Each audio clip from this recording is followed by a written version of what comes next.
Field marshal Syed Asim Munir ने पंजाब के इस्लाम मुतासरा इलाकों जिनमें सियालकोट सेक्टर, शकरगढ़, नारोवाल और करतारपुर शामिल हैं, दौरा किया। इस दौरे का मकसद सैलाब की सूरत हाल और जारी रेस्क्यू एंड रिलीफ कार्रवाइयों का जायजा लेना था। आर्मी चीफ को मौजूदा हालात और आइंदा बारिशों के लिए की जाने वाली तैयारियों पर तफसीली ब्रीफिंग दी गई। आर्मी चीफ ने मुतासरा इलाकों में आवाम को बचाने और रिलीफ फ्राहम करने में सिविल इंतजामिया और फौज के हम आहंग और अनथक किरदार को सराहा।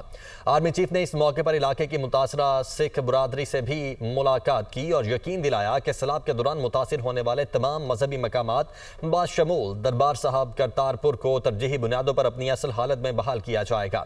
उन्होंने इस बात को दोहराया कि अक़लियतों और उनके मजहबी मकामात का तहफ़्फ़ुज़ रियासत और उसके इदारों की जिम्मेदारी है और पाकिस्तान की रियासत अपनी इस जिम्मेदारी को निभाने में कोई कसर नहीं छोड़ेगी। सिख बरादरी ने सियालकोट सेक्टर के मुतासरा इलाकों में आर्मी चीफ की आमद पर गर्मजोशी से इस्तकबाल किया और सिविल इंतजामिया और फौज की जानिब से आफत के दौरान फराहम की जाने वाली खिदमात पर शुक्रिया अदा किया।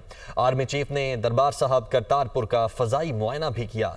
सिविल इंतजामिया के नुमाइंदों से गुफ्तगू में आर्मी चीफ ने उनके बरवक्त और मुअस्सर रद्द-ए-अमल को सराहा, जिससे इंसानी जानों और इमलाक के नुकसान को कम से कम करने में मदद मिली। सिपाहियों से खिताब के दौरान आर्मी चीफ ने उनके बुलंद हौसले, ऑपरेशनल तैयारी और अवाम की खिदमत के जज्बे को खिराज तहसीन पेश किया और मुश्किल हालात में रेस्क्यू और रिलीफ ऑपरेशंस के दौरान उनकी खिदमत को भी सराहा। जबकि पहुंचने पर फील्ड मार्शल सैयद आसिम मुनीर का इस्तकबाल कोर कमांडर गुजराम वाला ने किया।